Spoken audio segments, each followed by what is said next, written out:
सिद्धि की शादी के बाद वो ससुराल चली जाती है। पीछे रह जाती है भाभी रानी।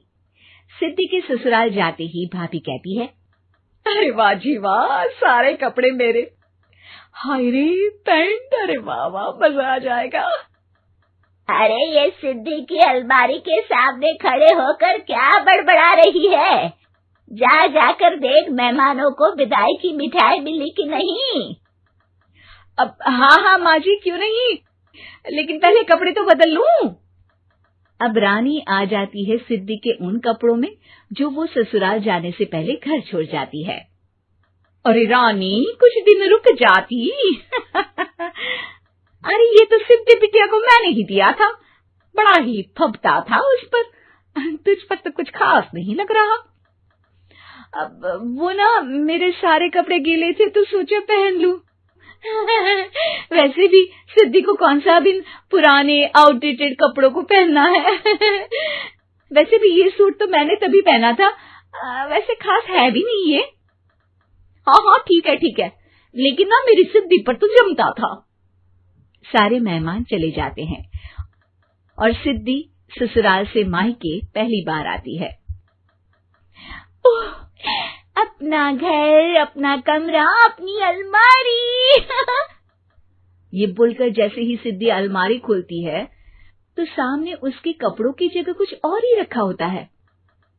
माँ, ओ माँ, जरा कमरे में तो आना।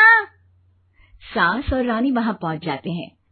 रानी ने पहनी होती है सिद्धि की जींस और टी शर्ट। अरे भाभी, ये क्या? ये तो मेरी बड़ी ही महंगी टी शर्ट है, इसे आपने घर में क्यों पहनी है?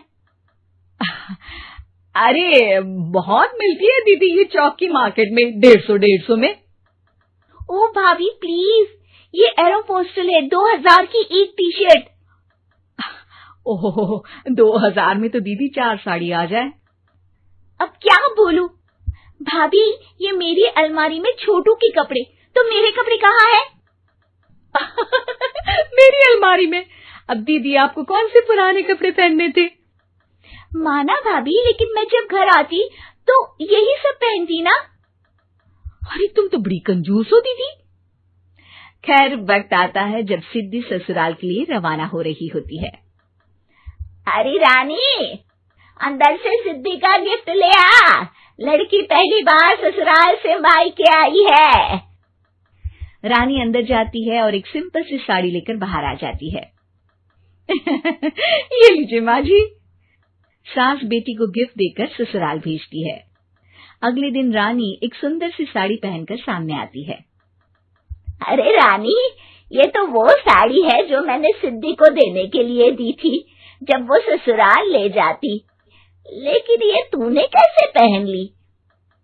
अरे माँ जी, ये साड़ी तो मुझे बहुत पहले से ही पसंद थी, लेकिन चिंता ना करिए, मैंने सिद्धि के लिए भी अच्छी सी साड़ी दी है। हाँ। तभी सिद्धि का फोन आता है।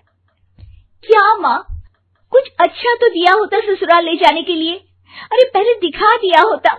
ये चमकते हुए पैकेट में नौकरानी वाली साड़ी मत दिया करो माँ। अरे बेटे, वो तेरी भाभी ने ना गलती से उससे पैकेट बदल गया। हाँ, मैं कल ही तेरे भाई के हाथ से तेरा वाला पैकेट भेज दूंगी। अरे रहने दो माँ, आई एम श्योर भाभी ने अभी वही साड़ी पहनी होगी जो तुमने मेरे लिए रखी थी। तुम तो समझ नहीं पाई उनको। खैर छोड़ो, मैं ज्यादा बोलती अच्छी नहीं लगती, रहने दो, आपको उन्हीं के साथ रहना है, फिर बात करेंगे। सास को रानी पर गुस्सा आ जाता है। वो उसके कमरे में जाती है जहाँ वो शादी का एल्बम देख रही होती है। रानी, मार्केट जाकर एक ऐसी ही साड़ी लेकर आ, कल प्रतीक जाकर सिद्धि के घर दे आएगा। अरे क्यों माँ जी, कितनी साड़ी देनी है दीदी को? यहाँ कोई सेल लगी है क्या? अरे चुप कर, मेरे बेटी के हिस्से की साड़ी खुद पहन ली, अब ज्यादा ज्ञान बांट रही है। एक दिन सिद्धि का फोन आता है। माँ, मेरी सास ने आप सबको खाने पर बुलाया है। सारे लोग सिद्धि के ससुराल पहुंचते हैं। खाना खाकर वो लोग निकल रहे होते हैं कि सिद्धि की सास सभी को गिफ्ट देती है। अरे बहन जी, बेटी के घर का खाना खा लिया यही बहुत है, जो आप ऊपर से गिफ्ट भी दे रही है। अरे बहन जी, आप भी कहाँ इन बातों पर विश्वास कर रही हैं। सास सभी को गिफ्ट देती है, लेकिन रानी को जो साड़ी देती है वो अजीब सी हरे रंग की लाल रंग की बड़ी छाप वाली होती है। अरे छी, ये कौन पहनेगा? सासू माँ को तो जरी वाली इतनी सुंदर, और मेरे लिए ये नौकरानी वाली। अरे भाभी, दरअसल मैं जब भी घर आती थी आप वापसी में ऐसी ही साड़ी देती थी ना, तो माँ ने सोचा कि आपको आपकी पसंद की ही साड़ी क्यों ना दी जाए। बेचारी रानी, बोलती भी तो क्या। सिद्धि और सास रानी का चेहरा देखकर हंसने लगती है, तो रानी समझ जाती है कि अपने ही बिछाए जाल में वो फंस चुकी है। उम्मीद है कि आपको हमारी कहानी अच्छी लगी होगी। धन्यवाद। हमारे चैनल को शेयर और सब्सक्राइब करें। फिर मिलेंगे। Bye bye.